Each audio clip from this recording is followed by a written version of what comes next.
Islam is the only true religion, এটা হচ্ছে একটা পার্ট এবং এই টেবিলটা হচ্ছে একটা পার্ট। এই দুইটা পার্ট আমি আজকে HTML কোডিং করে দেখাবো।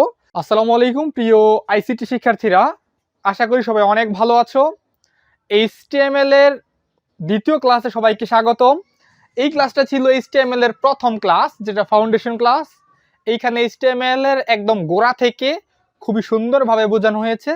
আজকে একটু অ্যাডভান্স এবং ধারাবাহিকভাবে তোমাদেরকে প্রায় 20 থেকে 25টা ক্লাস আপলোড দেওয়া হবে এই প্লেলিস্টে।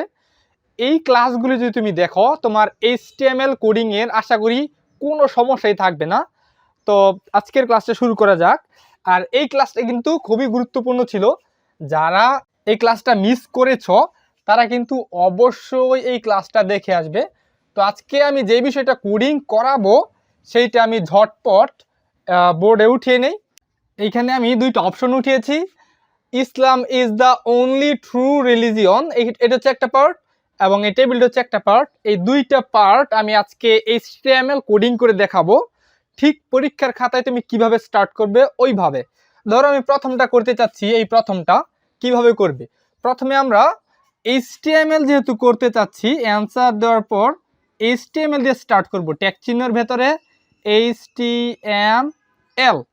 HTML দিয়ে অবশ্যই তুমি স্টার্ট করবে। HTML এর ঠিক পর যেই পার্টটা শুরু হয় সেটা হচ্ছে হেড, টাইটেল, হেড। এটা আগের ক্লাসে বোঝানো হয়েছিল। তোমাকে যদি বলা হয় সেভ করতে, তাহলে তুমি এই পার্টটা লিখবে।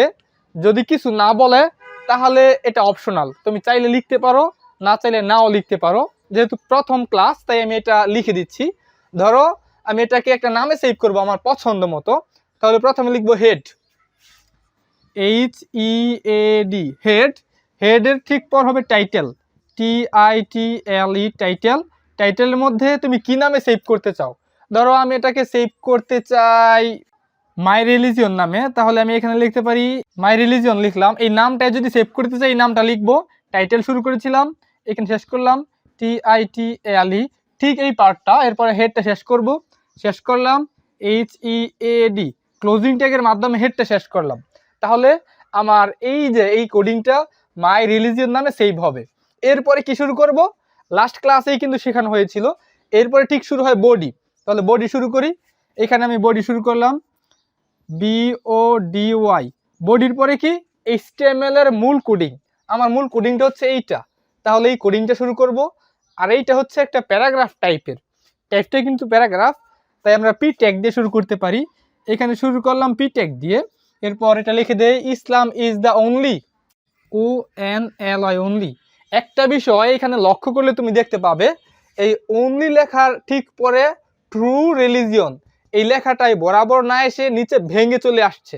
এই যে নিচে চলে আসছে, এইটার জন্য একটা ট্যাগ ব্যবহার করতে হয়। যদি এই ট্যাগটা ব্যবহার না করো তাহলে কিন্তু তোমার লাইনটা বরাবর চলে আসবে। যেহেতু এটা নিচে, তাই আমার একটা ট্যাগ ব্যবহার করতে হবে, সেটা হচ্ছে BR, মানে ব্রেক। ব্রেক মানে ভাঙ্গা। এই BR ট্যাগটা তোমার এই লাইনটাকে ভেঙে নিচে নিয়ে আসবে। এখন আমি পরের অংশটা এখানে লিখে দেব ট্রু রিলিজিয়ন। এই যে লাইনটা লিখলাম, তুমি চাইলে এই BR ট্যাগের নিচে ওইটা লিখতে পারো অথবা বরাবর লিখতে পারো, এটা তোমার ইচ্ছা, উভয়টাই সঠিক।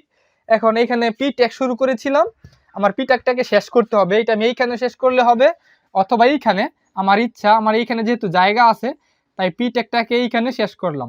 আরেকটা বিষয় আমি বলেছিলাম আগের ক্লাসে, সেটা হচ্ছে যখনই কোনো ট্যাগ শুরু হয় সেটা ক্লোজ করতে হয়।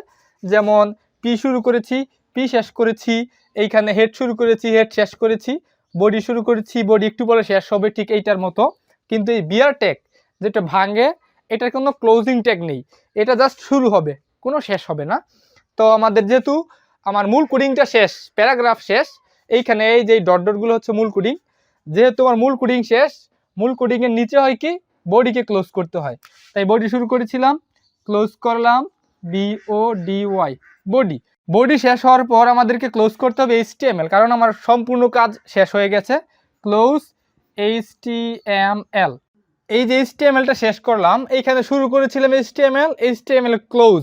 এই ক্লোজের মাধ্যমে কিন্তু আমার HTML কোডিংটা করা সম্পূর্ণ হয়েছে। আশা করি আমরা কিভাবে এই বিয়ার ট্যাগ এবং এই যে এই দুইটা পার্ট ব্যবহার করে এইটার কোডিংটা করেছি তোমরা বুঝতে পেরেছো খুবই সহজে। আর এইটা করাবো, এটা পরের ক্লাসে করাই, কারণ ভিডিওটা বড় হয়ে যাচ্ছে। তো পরের ক্লাসে আমরা দেখাবো কিভাবে এই টেবিলের কাজ করতে হয় এবং ধারাবাহিকভাবে আরও অনেকগুলা কঠিন কঠিন টেবিলের HTML কোডিং কীভাবে করতে হয় সেই ভিডিওগুলো ধারাবাহিকভাবে দেওয়া হবে। তো দেখা হচ্ছে পরবর্তী ক্লাসে। আজ এই পর্যন্তই। আল্লাহ হাফেজ।